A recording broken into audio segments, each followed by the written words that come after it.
There was an operatic society, and they got a special guest coming to give them a show.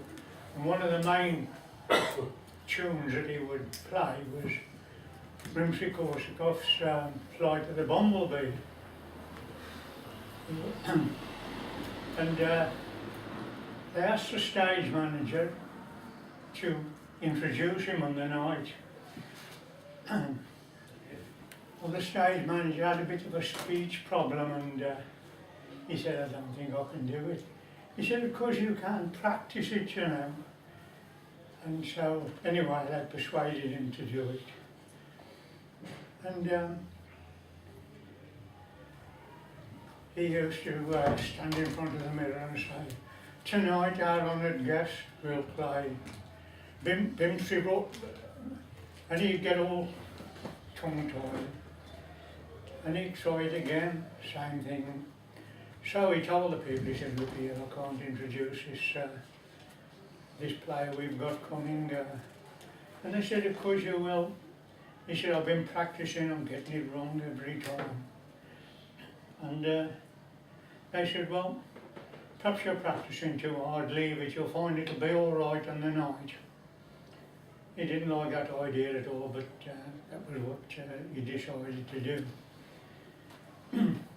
When the fella came with his violin, the stage manager got there and said, and now I would like to introduce our honoured guest. The maestro here will play for you Rimsky-Korsakov, and he couldn't believe that he got it right.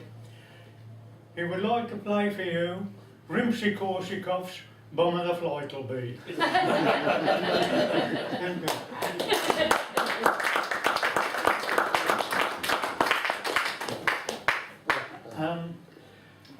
There was a student who had just passed all exams to join the Woodland Trust, the Forestry Commission, and his marks were so good that one of the managers decided to take him for a tour around the forest just to find out what he really did know and to get a bit of background. And so that they went to this forest, parked there 4x4, and walked through, and he said, now, could you name some of the trees? What's that tree over there? And he said, that's a Swedish larch. He said, how old do you think it is? He said, about 60 years old. Yeah, that's right, he said. And he said, it's semi-deciduous.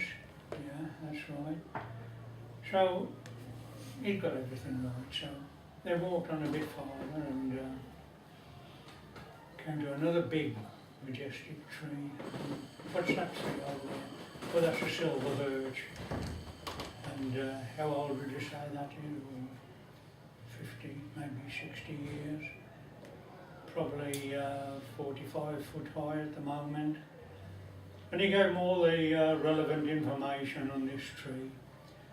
And they continued the walk, and he said, now that tree over there, you'll know that one.